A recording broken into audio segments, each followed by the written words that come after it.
¿Qué vimos?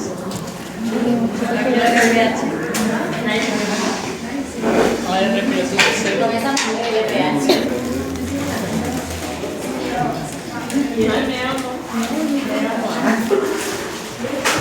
¿Qué dijimos más o menos sobre el RH? Que ya no era un compuesto de hidrato de carbono de una proteína. Bien. Que era negativo. Ajá.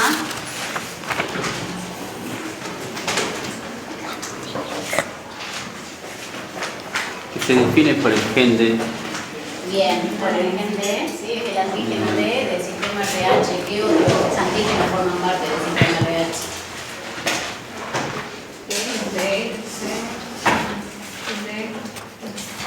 Era E mayúscula, E mayúscula. Exacto. Y se le daban de forma independiente. ¿Sí? El D viene por aparte y por otro lado está el bloque C con el E. ¿Ah? Bien. Algo más habíamos dicho. ¿Qué más dijimos? Que Lo lo que que era era. anticuerpos naturales. Claro, al cambiar de estructura y comenzar a hablar de antígenos de tipo proteico, ¿sí? Por eso recalco tanto la diferencia estructural entre el sistema ABO, el PEL, Lewis y el I, que vimos que eran hidratos de carbono. Todavía falta estoy sentada. Eran hidratos de carbono, a diferencia de estos que comenzamos a ver ahora como el antígeno D del RH, que son proteínas. ¿Sí? Cuando yo estoy hablando de proteínas, yo no tengo anticuerpos naturales presentes contra proteínas. Así que cuando yo haga la tipificación del grupo sanguíneo para RH, yo voy a hacer solo una tipificación directa. Ya no voy a hacer una inversa porque no voy a buscar esos anticuerpos naturales, no existen. ¿Tá? ¿Por qué hago siempre en las tipificaciones del grupo sanguíneo hago y RH? ¿Por qué es importante el RH?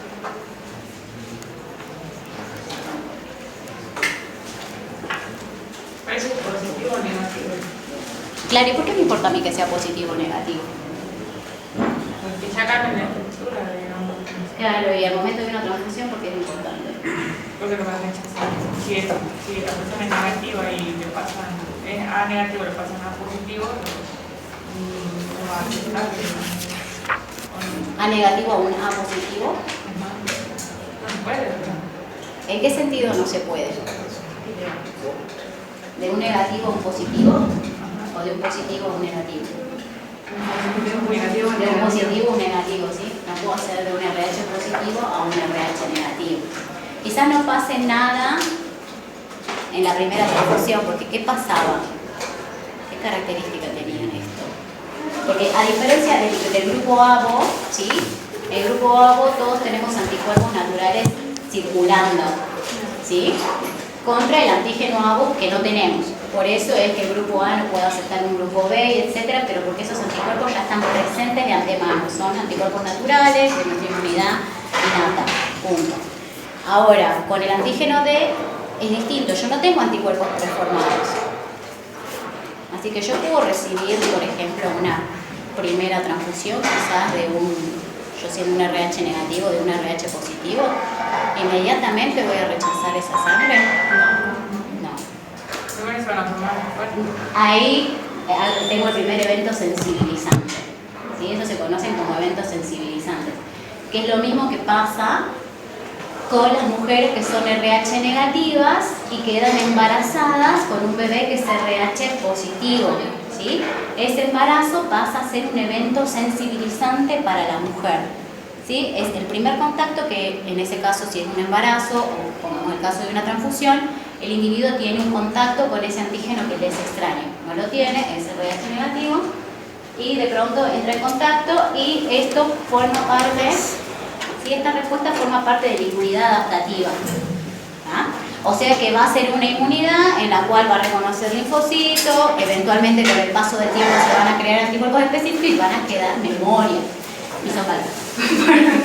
Por eso el problema está en realidad con el segundo evento, ya sea un segundo embarazo o una segunda transfusión, donde ahí sí ya tengo anticuerpos preformados de isotipo IgG de memoria.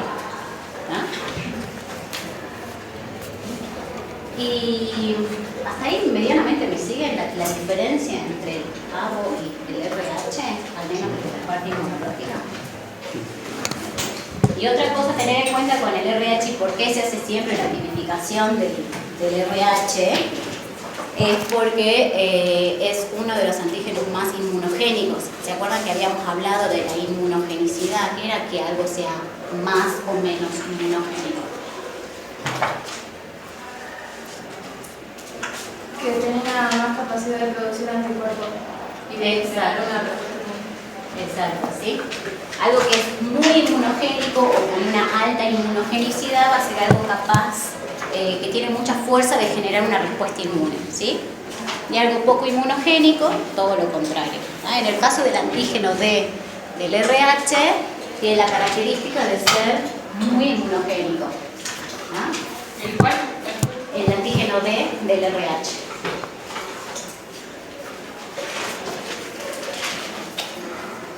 Bien, y habíamos mencionado otras cositas más del RH.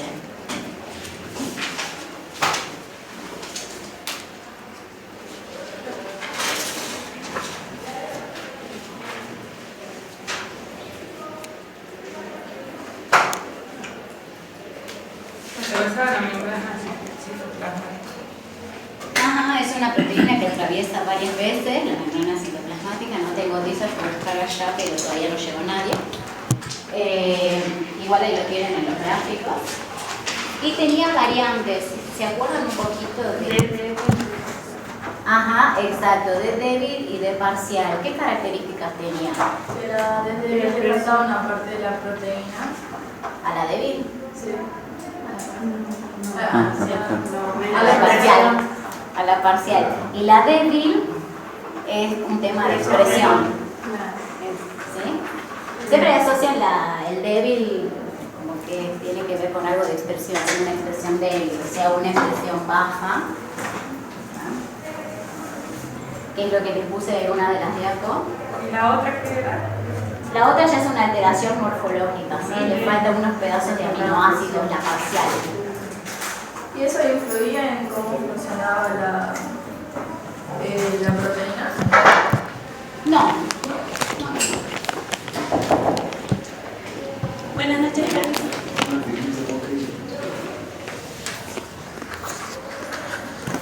Bueno.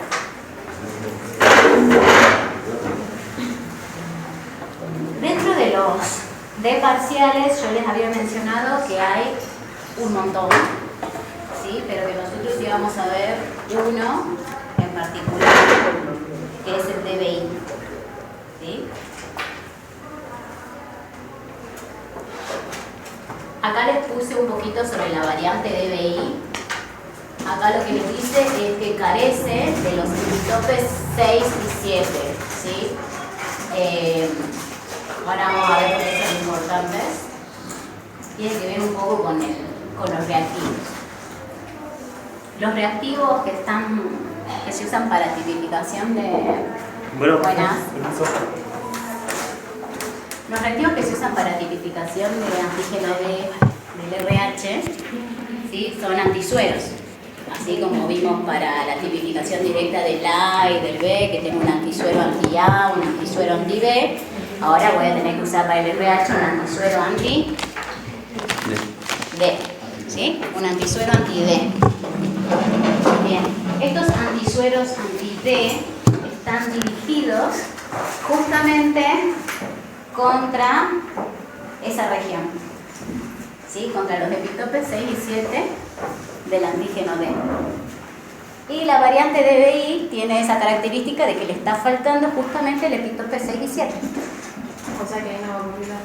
Ajá, o sea que yo no lo voy a ver con los reactivos comunes de tipificación de antígeno D, me lo como.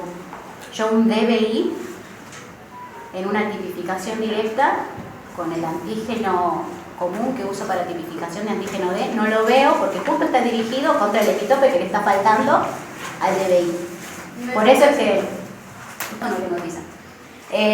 Vos imaginaste la estructura de la proteína, ¿sí? Y que le faltaba un pedazo específico en su porción extracelular, ¿tá?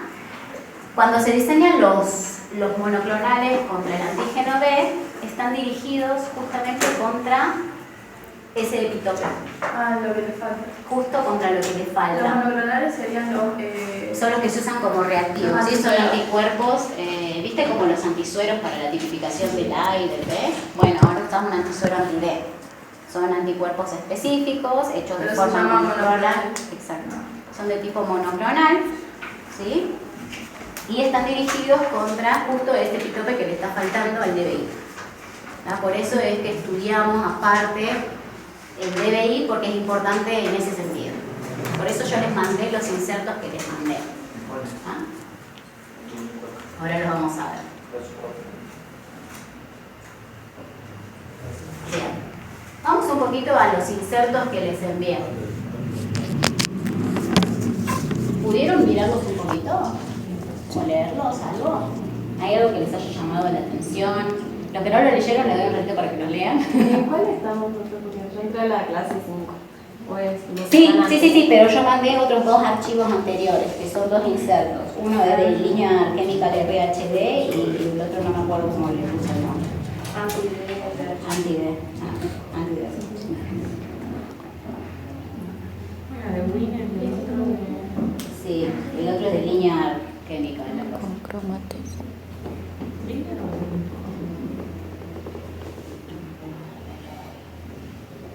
Algo que le llame la atención.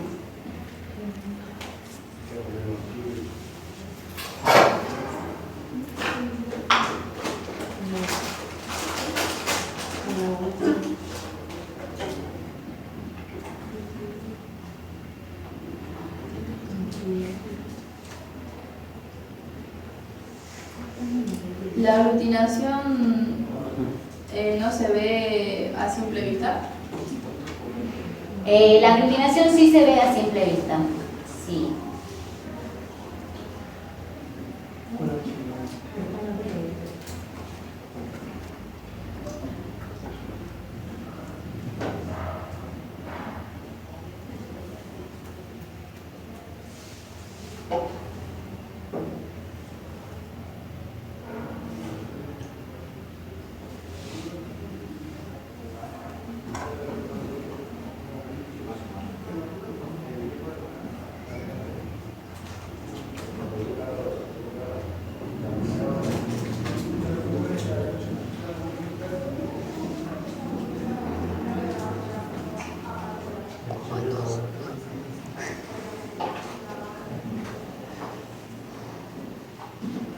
O sea que para detectarlo, el DBI se usa una prueba indirecta.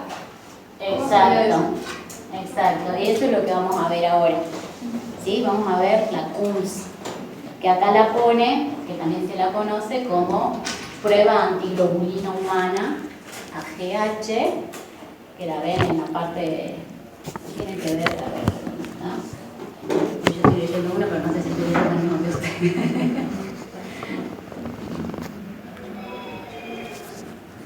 ¿Cuál es la ronda que se nos...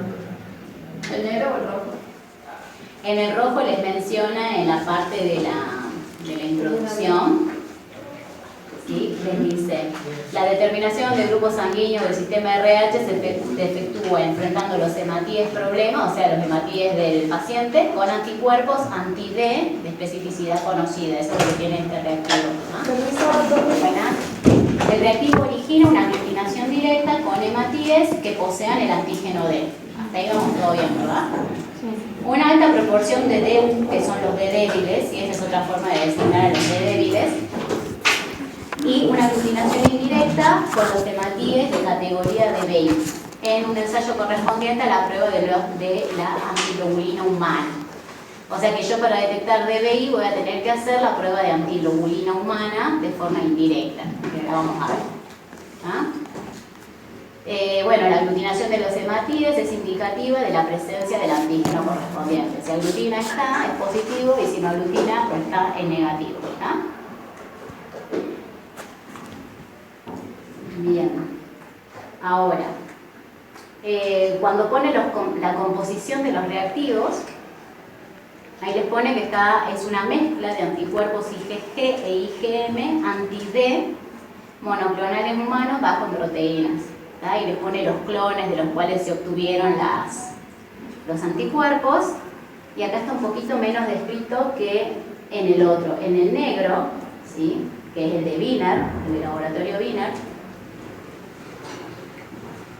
cuando van a la parte de fundamento del método, ¿lo encontraron? Sí. Bien. Les pone que el componente IgM anti-D, ¿sí?, del reactivo, este también tiene una mezcla, es una mezcla de un monoclonal IgM con un IgG, ¿sí? Acá les está diciendo que la IgM que tiene el reactivo es un anti-D que produce aglutinación directa de los glóbulos rojos que tienen el antígeno D, ¿sí?, el antígeno D normal. Y que en la mayoría de los casos los débiles no se aglutinan de forma directa con este reactivo. O sea que este reactivo quizás no detecta algunas variantes débiles del antígeno D, ¿tá? Y el componente IgG que trae este reactivo puede detectar las variantes débiles y aparte detecta el DBI por una prueba indirecta con antiglobulina. O sea, volvemos a la misma prueba indirecta de Kunz, ¿sí? La prueba de antiglobulina humana es la prueba de Kunz. No sé si antiglobulina humana. No, pero la Prueba. de Kunz, C-O-O-M-B-S. Kunz.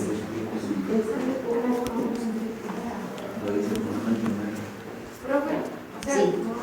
cuando se dice que es positivo, es porque tiene completo el...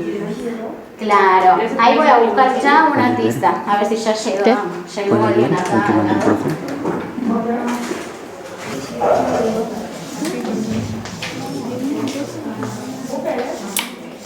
Kunz.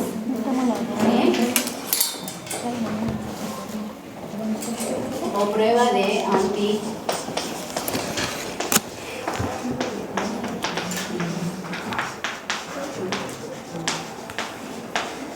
que a veces nos pueden encontrar así como AGH en algunos insertos.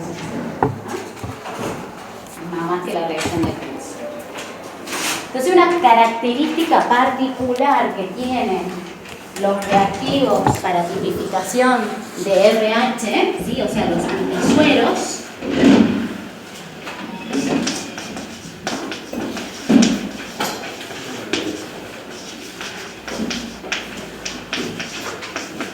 anti-RHD, ¿sí? ¿Me van siguiendo para acá? Estos antisueros anti-RH, o sea, anti el antígeno D del RH, van a estar compuestos con dos componentes, ¿sí? A veces los van a encontrar como que se llaman reactivos tipo blend o todo eso porque son una mezcla, ¿no?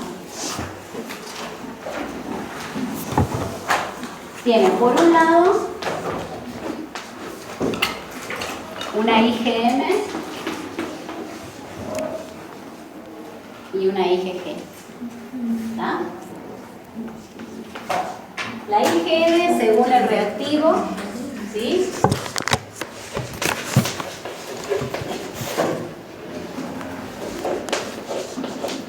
va a reconocer al antígeno D normal, ¿sí? O sea, el antígeno D que estructuralmente es normal, ¿tá? Ahora, algunos reactivos van a ser capaces, como vimos, el rojo decía que era capaz de detectar las variantes débiles, pero el de Wiener decía que no, ¿tá? Así que depende del reactivo, quizás sea bueno o no para detectar de entrada las variantes débiles, que estructuralmente son normales, la única diferencia es que tienen menor expresión, ¿tá? Y el componente IgG que traen estos antisueros, lo que van a reconocer en su mayoría es al DBI, ¿tá?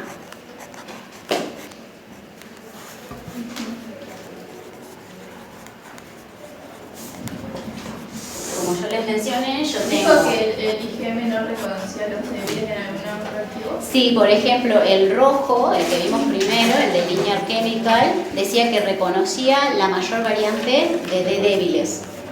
O sea que de forma directa podía detectar los fenotipos débiles sin problema. Quizá uno ve una aglutinación débil, tipo una cruz, ¿sí?, pero se ve la aglutinación. En cambio, por ejemplo, el reactivo de Wiener dice que no las ve, ¿sí? Que por más que uno haga la tipificación directa, no se llega a ver bien, no se llega a ver directamente la aglutinación de fenotipos débiles. ¿Ah? Entonces, yo tenía mi proteína del antígeno D. ¿Ah?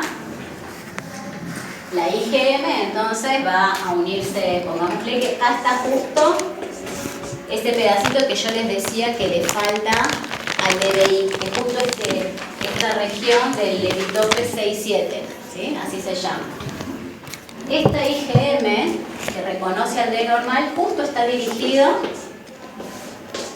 vamos a dibujar medianamente una IgM, está dirigido contra esta región. ¿Ah? Bien. Sí.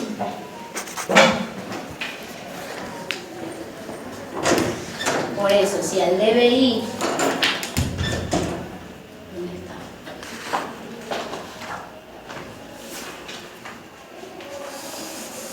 Si al DBI justamente le está faltando ese pedazo, este anticuerpo no se va a unir y no lo voy a ver.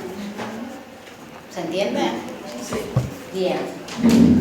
Para eso está diseñado de esta manera con una mezcla. A este antisuero le agregaron una IgG. ¿Sí? Esta IgG está dirigida contra otro epitope. ¿Sí? Pongámosle que está dirigido contra este. ¿Ah? El DBI no tiene este pedazo, pero sí tiene este. Entonces, esto sí me va a permitir ver una aglutinación en caso de que yo tenga un DBI presente. ¿Ah? Ahora ustedes me dirán, pero no da lo mismo, o sea, yo lo pongo en el tubo, el reactivo tiene las dos cosas mezcladas, voy a detectar en simultáneo lo normal, el DBI y todo. Y yo les voy a decir, ¿y qué diferencia había con respecto a la capacidad de aglutinación entre una IgM y una IgG? La IgM nada más. Bien. La que aglutina de una que es excelente aglutinante es la IgM. Por eso los reactivos les dicen que cuando yo uso este reactivo me detecta de forma directa la aglutinación del D normal. ¿Por qué? Porque justamente la IgM de este reactivo está dirigido contra la D normal. ¿Tá? Yo para poder ver la variante DBI, me lo está diciendo el inserto también, me dice voy a necesitar hacer una prueba antiglobulina humana indirecta. Y tiene que ver con que la IgG no es buena aglutinante, entonces voy a tener que hacer algo extra para ayudar a la aglutinación de esta IgG, que va a ser la reacción de Coombs. Por eso yo, de forma directa con el reactivo, yo pongo los glóbulos rojos del paciente y le tiro una gotita del antisuero. El paciente es un RH normal, con proteína normal D, voy a ver aglutinación de 1.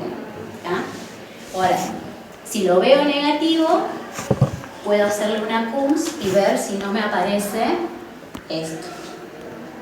Esto yo lo revelo recién con la ayuda de la Coombs que ahora la vamos a ver. No lo veo de una.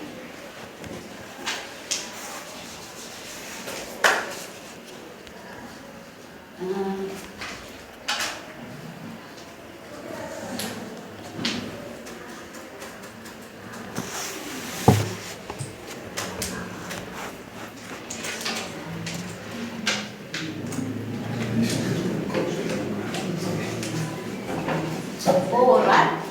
Sí.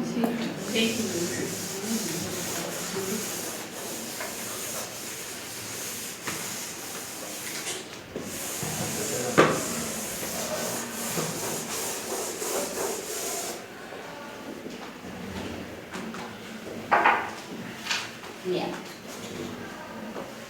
Este reactivo de Coombs, de por sí el reactivo se llama reactivo de Coombs, así se lo conoce normalmente y sirve para hacer la prueba de Coombs.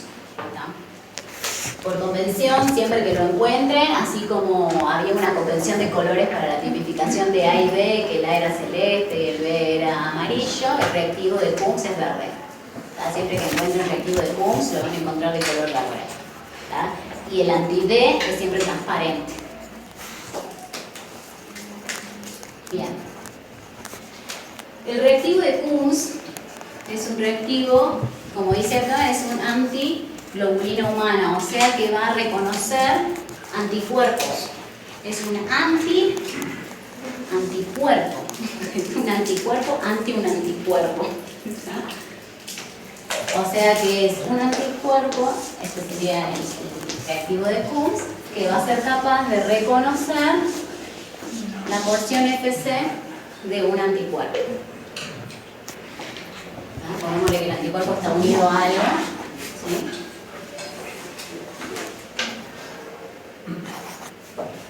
¿Reconocer la porción FC? Sí, de un anticuerpo. ¿Sí? Es un anticuerpo anti-anticuerpo. ¿Qué sería la porción FC?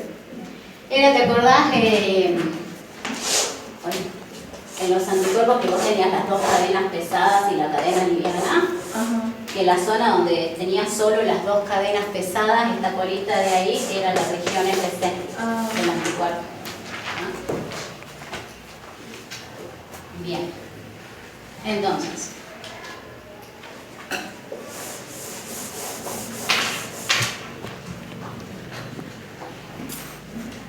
pongámosle, estoy haciendo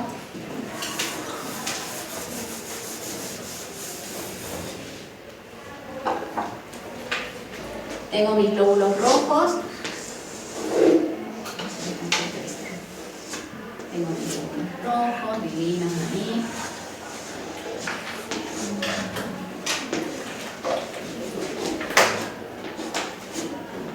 Bien. Este paciente, vamos a poner que es un paciente de BEI. ¿Sí? ¿Me van siguiendo? Los glóbulos rojos de este paciente son de BEI. ¿Está? Entonces yo le he hecho el reactivo anti-D, como el que les describí hace rato, que tiene una mezcla de IgM con IgG. ¿Sí? Ya les dije que en este caso la IgM no se va a unir, ¿sí? Así que va a quedar ahí desunida, ¿sí? Ahí circulando. Y lo que sí se va a unir es la IgG. ¿Ah? La IgG que tiene el reactivo, que es capaz de reconocer al de BEI.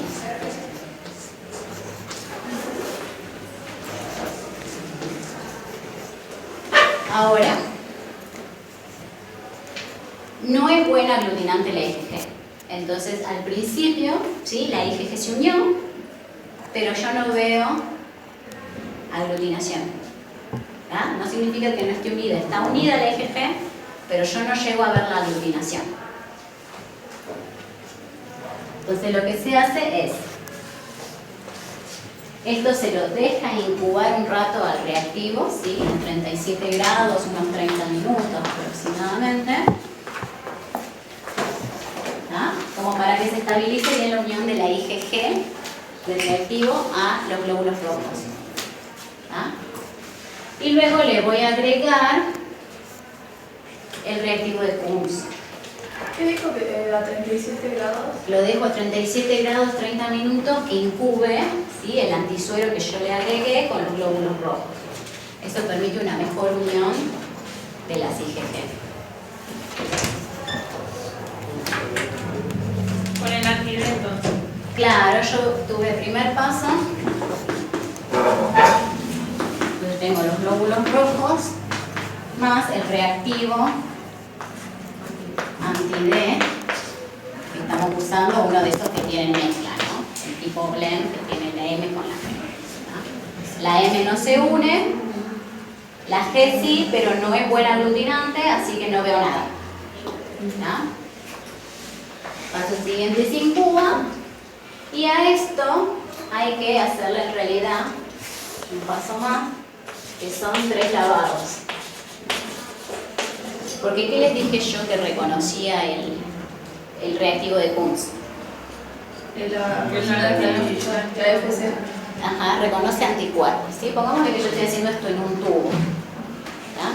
Yo en un tubo puse una suspensión de glóbulos rojos del paciente y le eché una gota de reactivo. ¿Tá? La suspensión es con algo se hace, ¿no? La suspensión de glóbulos rojos se trabaja igual que con el agua. Glóbulos rojos al 3-5% si lo estás haciendo en tubo. diluido en solución fisiológica. Exacto. Vos diluiste, preparaste para hacer la técnica en tubo y pusiste los glóbulos rojos y le tiraste el antisuero. ¿Cuesta el 50 microlitros cuando se pone el calor? Muchas veces se hace a ojo. Es como que uno ya le toma la coloración a ojo. Sí. O sea que para realizar el tubo también lo tenemos que dividir. Claro, esto vos lo estás haciendo en tubo, esto no se puede hacer en un portaobjeto porque lleva lavados. ¿Sí? Los lavos se me fue todo. Así que esta técnica se suele hacer en tubos, o en los otros métodos que digo. Supongámosle que lo estamos haciendo en tubo. Esto está en un tubo, los glóbulos rojos del paciente, en la suspensión que corresponde, y le agregué el antisuero. Se unió la IgG. Yo acá obviamente no veo aglutinación. Entonces, para seguir la reacción y ver si realmente no hay nada, yo lo incubo a 37 grados, 30 minutos, veo de nuevo a ver si observo algo, no se ve nada, hago unos lavados. Y esto es muy importante, si bien es pavo, ¿sí? Los lavados son importantes porque el reactivo de Kuhn yo les dije que reconocía anticuerpos, ¿sí? Y no nos olvidemos que el reactivo, aparte de la IgG, tiene IgM. La IgM no se fue, está ahí borrando en el tubo, ¿sí? Y si yo le agrego a eso directamente, la necesitas lavar, necesitas sacarla del medio. Porque si no, tu reactivo de Kuhn no le importa si es la IgG o lo que sea, ella se va a unir a anticuerpos. Sean los que estén sueltos, los que estén pegados, cualquiera. Y eso va a hacer que mi reactivo se consuma pegándose a lo que quizás no se tiene que pegar. Y yo por ahí no veo nada después, consecuencia de que se me consumió el reactivo en otra cosa. Entonces, si yo lo lavo, le hago unos buenos lavados, yo me aseguro que al final lo único que me va a quedar es el glóbulo rojo con los anticuerpos que están pegados a los glóbulos rojos. La IgG.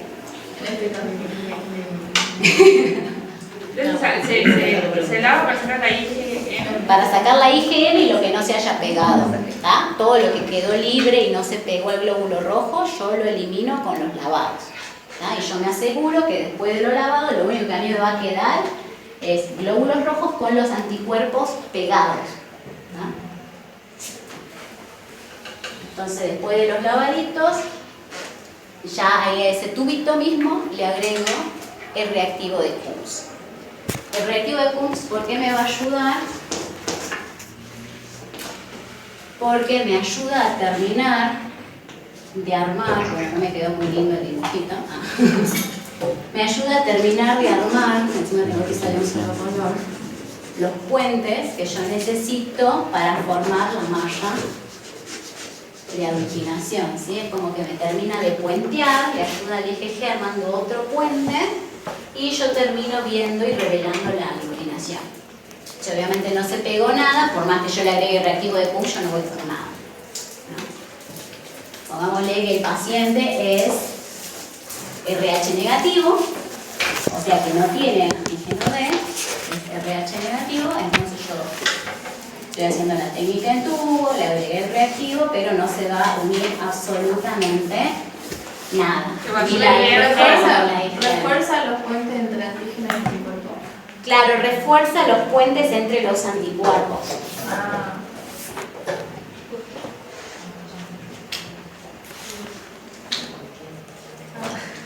Y ahí si es negativo, así. Si es negativo. Claro, no, sí.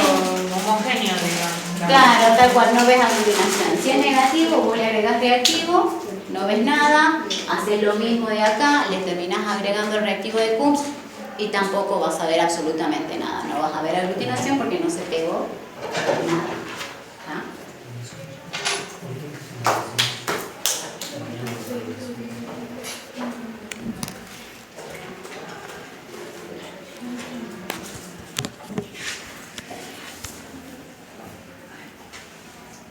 ¿Y cómo sabemos cuando una persona tiene BBI?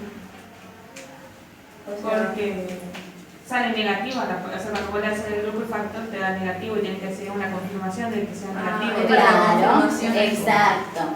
Cuando vos obtenés estás haciendo la tipificación de rutina, le pidieron grupo y factor, ¿sí? O sea, ABO y RH.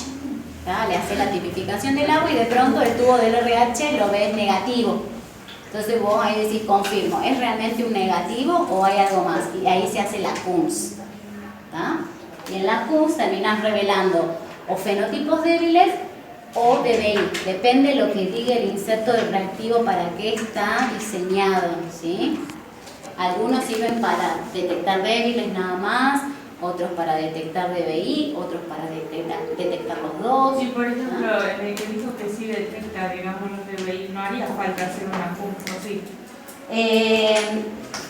No hay, debe haber, pero no se usa de rutina, uno que detecte DBI de entrada. O sea, Uno que tenga un diseño hecho con IgM solo contra DBI. ¿tá? Los reactivos por lo general están diseñados como yo les mostré, tiene una IgM contra el D normal, ¿sí? Y una IgG que reconoce el DBI. Así que por lo general los DBI los terminás confirmando por una CUMS. Ahora, ¿a todos se les hace esto? No. Esto quedó medianamente comprendido. Por eso sí me preocupa. Esto que vimos acá es una CUMS indirecta.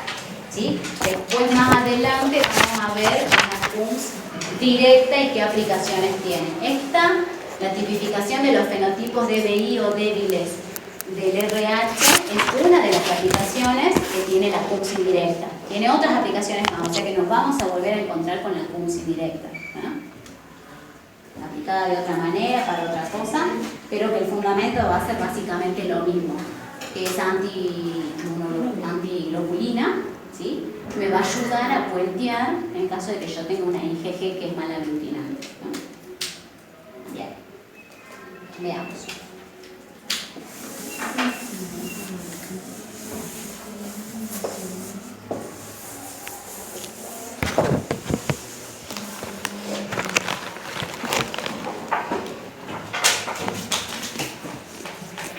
Vamos a introducir un poquito el concepto de donante y receptor transfusional.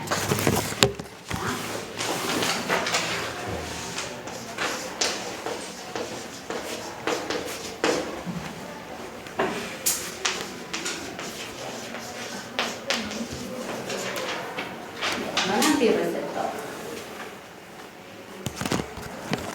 Comencemos por lo más básico. Si el donante es RH positivo, ¿a quién te puede dar sangre? A un RH positivo. ¿tá? El receptor tiene que ser RH positivo. ¿tá? Ahora, si el donante es un RH negativo, pero negativo, ¿a quién le...? A un negativo.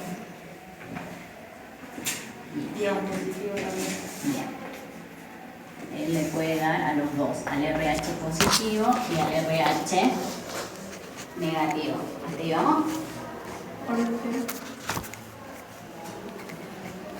Vos no le podés dar un RH positivo a alguien RH negativo porque lo vas a sensibilizar.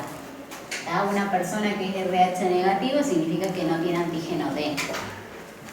Y si vos le transfundís sangre de alguien que sí lo tiene, esta persona eventualmente va a generar anticuerpos contra ese antígeno extraño.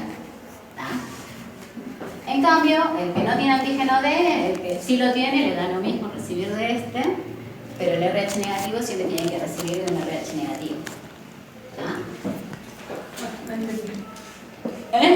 El RH negativo le puede dar al positivo Sí. porque no importa, pero el RH negativo solo recibe De un negativo. Sí, justamente ¿Y porque por no qué puede le da lo- recibir ¿Por del qué le da lo positivo. mismo al positivo recibir del negativo? Porque no está sensibilizando, o sea, esto no le va a hacer nada a este receptor, porque vos acá no tenés antígeno D. No tiene la misma. Así que no lo estás inmunizando, no le estás ingresando nada extraño a esta persona. Ah, ok. ¿Ah? Bien. Ahora, Vamos a complicarlo un poco.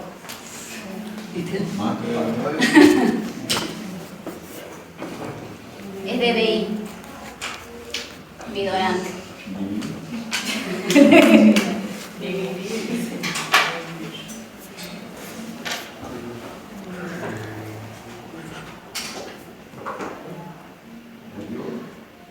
Tienen que pensarlo desde la inmunogenicidad. ¿A quién le está dando algo extraño a quién?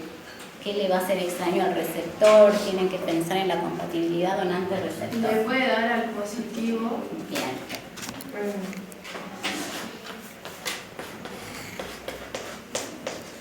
Vamos por esta que es el racionamiento más. Y si le da al negativo, no lo sensibilizaría. Sí, lo sensibiliza igual. Pero no tanto. No, lo sensibiliza igual. Porque vos Sí, decías sí. no. Exacto. El DBI dijimos que es una proteína D que le falta un pedazo, pero el resto de la proteína está completa. ¿Sí? Le falta un pedacito nada más. Entonces, sí le puede dar a alguien que tiene el antígeno completo. ¿Tá? No lo va a inmunizar ni nada. ¿Tá? Obviamente no le va a poder dar al RH negativo, porque el RH negativo directamente no lo tiene absolutamente para nada, pero el DBI sí, lo tiene, le falta un pedacito, pero el resto de la proteína está. O sea que es inmunizante también. Yo no le puedo dar un DBI a un receptor RH negativo. Y obviamente también le puedo dar a otro DBI, ¿no? u otro parcial. Lo que entendí es porque el RH negativo ya le falta, digamos, más. El RH negativo no tiene la proteína. Ah, El negativo no la tiene, es ausencia total de la proteína. El RH positivo es, tengo la proteína presente. Y dentro de los positivos tengo una variante débil que tiene menor expresión y una variante parcial que es, tengo expresión pero que le falta un pedazo de la proteína. ¿Ah? Bien. ¿Hasta ahí va? Bárbaro.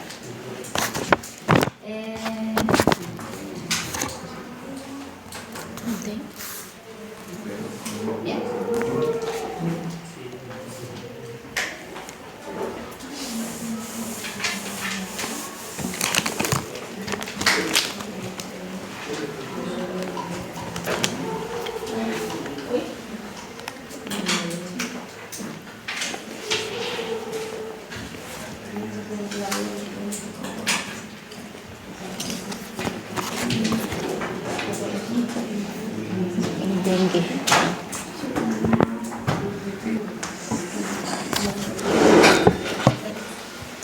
Yo a los donantes transfusionales, ¿sí? Yo, no sé, quiero dar sangre, ¿sí? Entonces van a almacenar mi sangre, ¿sí? En unos sachecitos donde me tienen que rotular bien a mí qué grupo y factor soy, y eso lo guardan y cuando se necesita se saca para transfundir, ¿verdad? Yo soy donante, tienen que guardar mi bolsita de sangre, ¿verdad? Yo voy a querer en los donantes transfusionales detectar las variantes de DBI. Sí. Sí, es importante, no me las puedo comer, ¿sí? Las tengo que ver para no cometer el error. Si yo llego a rotular mal la bolsa de un donante transfusional, no le busqué el DBI, lo hice así nomás directo y no le hice la CUMS que vimos para detectar los DBI, lo voy a terminar rotulando mal como un RH negativo, ¿sí? Porque hice la directa, así nomás, no confirmé si realmente era un negativo o si tenía alguna variante y voy a rotular mi bolsa como RH negativo. Eventualmente, cuando alguien necesite esa bolsa de sangre y el receptor sea RH negativo, yo le voy a terminar dando una bolsa mal rotulada.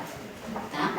O sea que yo a los donantes los tengo que tipificar con reactivos que sean capaces de detectarme las variantes y hacerle la búsqueda de esas variantes para rotularlos en caso de que las tengan presente como si fuese un RH positivo. ¿Tá? Y se los informa así y se los guarda así. ¿Tá? Para evitar esos problemas en las transfusiones. Por ahí ahí si es una primera transfusión la persona no tiene problema, pero qué sé yo, por ahí era una madre RH negativo que ya tuvo un embarazo, ya estaba sensibilizada y yo encima voy y le meto una bolsa mal, ¿sí? Y ella ya tiene anticuerpos, me lo rechaza de todo, ¿verdad? Bien.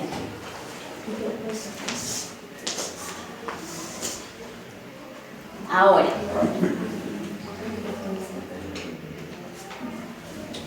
en un receptor transfusional, esta cuesta pensar un poquito más, pero no es más fácil. En un receptor transfusional, ¿sí? ¿Cómo me conviene a mí informar estas variantes? ¿Me conviene buscarlas y rotularlos como RH positivo en caso de que la encuentren? No, rotularlo como DBI.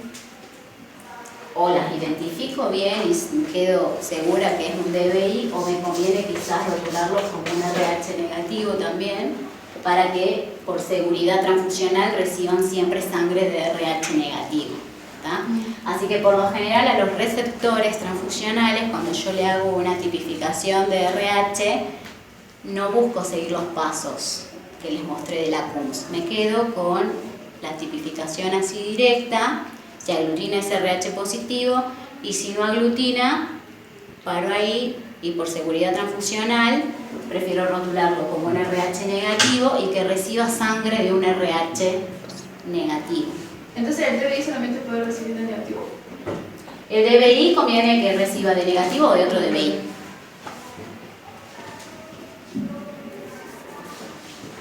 Eso lo pone acá.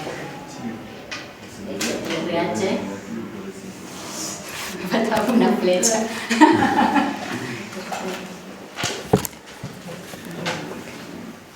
Esto es lo que se van a encontrar aquí en las diapos, ¿verdad? Pero así hay que pensar un poco al momento de hacer las tipificaciones. Igual lo que uno más comúnmente hace en muchos laboratorios es a veces seguir las CUMS, depende de los laboratorios. Algunos te lo hacen la tipificación y ya se quedan con positivo y negativo, y otros buscan seguir con la CUMS. Pero al momento de la transfusión, que te tienen que volver a tipificar, ¿sí? Antes de poder recibir una transfusión, y lo que más conviene es asegurarse, por seguridad transfusional, quizás no buscar las variantes, ni las débiles, ni las DBI, y que queden informados como RH negativos para que reciban sangre de RH negativos y evitar eventos sensibilizantes, etc. Así que en generalidades, donantes, transfusionales, yo uso reactivos que sean capaces y yo busco detectar la presencia de variantes. ¿Tá? En los receptores transfusionales todo lo contrario, uso aquellos reactivos y los pasos para no detectar las variantes, ¿sí? No me interesa detectarlas en el caso de receptores transfusionales por el tema de seguridad transfusional.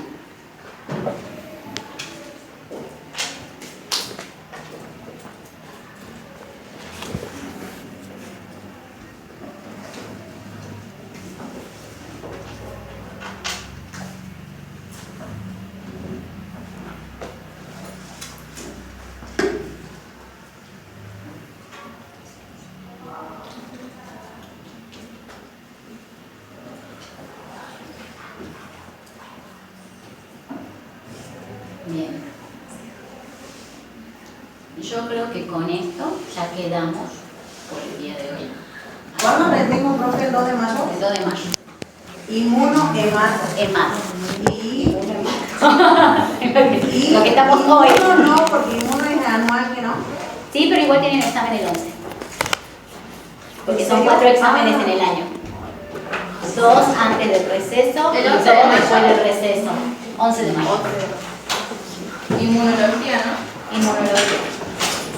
Esta inmunohemato es el 2 de mayo, que entra hasta lo que vimos la clase anterior. Esto que vimos hoy es del segundo examen.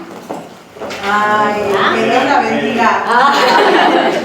Así que la semana que viene, el martes que viene, el inmunohemato, No vamos a tener clase. hacemos repaso de todo lo que entra en el examen. O sea, volvemos a ver un poco síntesis de ABO, tipificación del grupo ABO, tal cual, las generalidades básicas del RA, pH, ¿sí? Los métodos de identificación, esas cosas.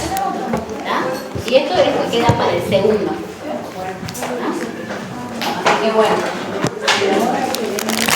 Nos vemos en la próxima asistencia.